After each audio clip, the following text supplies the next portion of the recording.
হযরত আব্বাস রাদিয়াল্লাহু তাআলা আনহু হতে বর্ণিত, তিনি বর্ণনা করেন কোন এক বৈঠকের পরে নবীজির কিছু সাহাবী বাহিরে আসলেন। বাহিরে আসার পরে একজন আরেকজনের সাথে বলাবলি করতেছেন, অন্যান্য নবীজির প্রশংসা করতেছেন, অন্যান্য নবীজির গুণ সম্পর্কে একজন আরেকজনের সাথে কথাবার্তা বলতেছেন। একটু জোরে বলি সুবহানাল্লাহ। আল্লাহর নবীর সাহাবী হযরত আব্বাস রাদিয়াল্লাহু তাআলা বর্ণনা করেন, বৈঠকের শেষে নবীজির কিছু সাহাবী যখন একত্রিত হইলেন, একত্রিত হওয়ার পরে অন্যান্য নবীজির প্রশংসা করতেছেন। একজন বলতেছেন আল্লাহ সুবহানাহু ওয়া তাআলা হযরত ইব্রাহিম আলাইহিস সালাতু ওয়াস সালামকে খলিলুল্লাহ লকব দান করেছেন। আরেকজন বলতেছে আল্লাহ সুবহানাহু ওয়া তাআলা হযরত মূসা আলাইহিস সালাতু ওয়াস সালামকে কালিমুল্লাহ লকব দান করেছেন। আরেকজন বলতেছে আল্লাহ সুবহানাহু ওয়া তাআলা হযরত আদম আলাইহিস সালাতু ওয়াস সালামকে সফিউল্লাহ লকব দান করেছেন। আরেকজন বলতেছেন আল্লাহ সুবহানাহু ওয়া তাআলা হযরত ঈসা আলাইহিস সালাতু ওয়াস সালামকে রূহুল্লাহ লকব দান করেছেন। আল্লাহু আকবার। এভাবে একজন আরেকজনের সাথে অন্যান্য নবীজির প্রশংসা করতেছেন। একজন বলতেছেন আল্লাহ তো আদম নবীকে সফিউল্লাহ লকব দান করেছেন, পবিত্র বন্ধু হিসাবে গ্রহণ করেছেন। আরেকজন বলতেছেন ইব্রাহিম নবীকে তো আল্লাহ সুবহানাহু ওয়া তাআলা খলিলুল্লাহ লকব দান করেছেন। আরেকজন বলতেছেন মূসা নবীকে তো আল্লাহ সুবহানাহু ওয়া তাআলা কালিমুল্লাহ লকব দিয়েছেন। আরেকজন বলতেছেন ঈসা নবীকে আল্লাহ রূহুল্লাহ লকব দিয়েছেন। এইভাবে একজন আরেকজনের সাথে অন্যান্য নবীজির প্রশংসা করতেছেন। একটু জোরে বলি সুবহানাল্লাহ।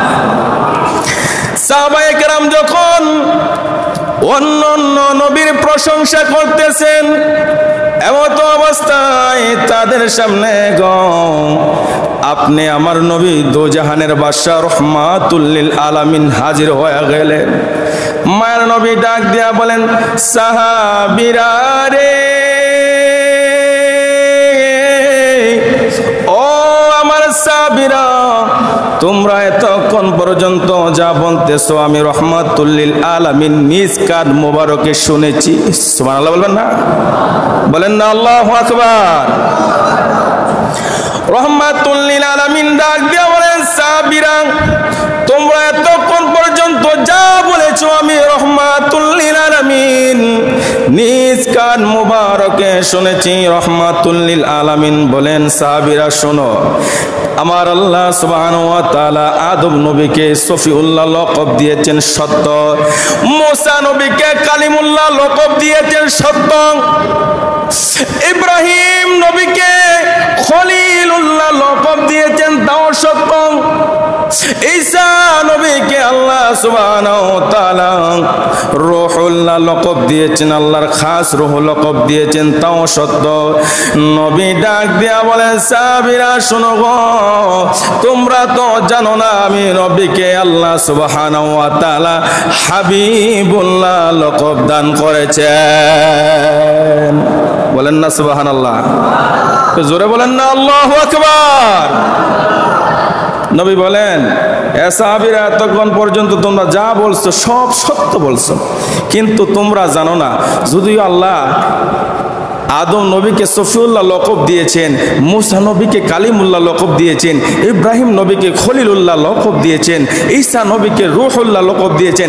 এ সাহাবীরা, তোমরা জানো না আমি নবীকে আল্লাহ সুবহানাহু ওয়া তাআলা হাবিবুল্লাহ লকব দান করেছেন। জোরে বলি সুবহানাল্লাহ। হাবিবুল্লাহ কাকে বলে আবার শোনো, আদম সফিউল্লাহ আল্লাহকে পেতে চাই, মূসা কালিমুল্লাহ আল্লাহকে পেতে চাই। সুবহানাল্লাহ বলেন না সুবহানাল্লাহ। মূসা কালিমুল্লাহ আল্লাহকে পেতে চাই, কারণ মূসা নবী বলেছিলেন রব্বি আরনি, আল্লাহ আপনাকে দেখতে চাই। আল্লাহ বলেছিলেন লাং তারানি, কখনো তুমি আমাকে দেখতে পারবো না। এবার মূসা নবী ডাক দিয়া বলেন আল্লাহ গো রব্বি আরনি, আপনাকে দেখতে চাই। এইভাবে যখন মূসা নবী আল্লাহর দরবারে আর যে জানাইতে লাগলো গো আমার আল্লাহ সুবহানাহু ওয়া তাআলা বলেছিলেন, মুসা এমুক দিন এমুক তারিখ তোর পাহাড়ের মধ্যে আসবা, আমি তোমার সাথে সাক্ষাৎ দিব, তোমার সাথে সাক্ষাৎ করব। আল্লাহ যখন ঢের তারিখ সময় ভেদে দিল, হযরত মুসা আলাইহিস সালাতু ওয়াস সালামকে, মুসা আলাইহিস সালাতু ওয়াস সালাম আল্লাহকে দেখার জন্য তোর পাহাড়ের মধ্যে গেলেন। যাই মাত্র তোর পাহাড়ের মধ্যে গেছে গো, তোর পাহাড়ের মধ্যে যাওয়ার পরে আল্লাহর নূরের তাজাল্লি থেকে যাররা পরিমাণ নূর যখন তোর পাহাড়ের মধ্যে দিল, সঙ্গে সঙ্গে আল্লাহর নূরের তাজাল্লিতে তোর পাহাড় জ্বলে পড়ে সুরমা হয়ে গেল। একটু জোরে বলি সুবহানাল্লাহ।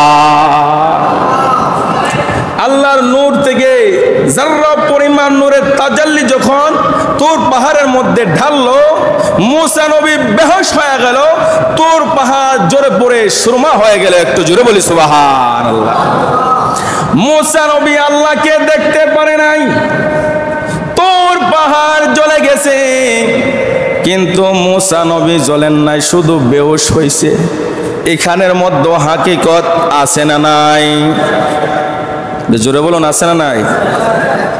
এত বড় একটা পাহাড় আল্লাহর নূরের তাজাল্লিতে জ্বলে গেল, মুসা নবী শুধু বেহুশ হলো, মুসা নবী জ্বলল না। মুসা নবী তো পাহাড়ের উপরেই ছিল, তো পাহাড় জ্বললে মুসা কেন জ্বলল না? হাকিকত আছে না নাই? কারণ কি জানেননি? মুসা নবী না জ্বলার কারণ হলো, মুসা নবীর পেশানিতে আমার দয়াল নবীজির নূর মুবারক ছিল।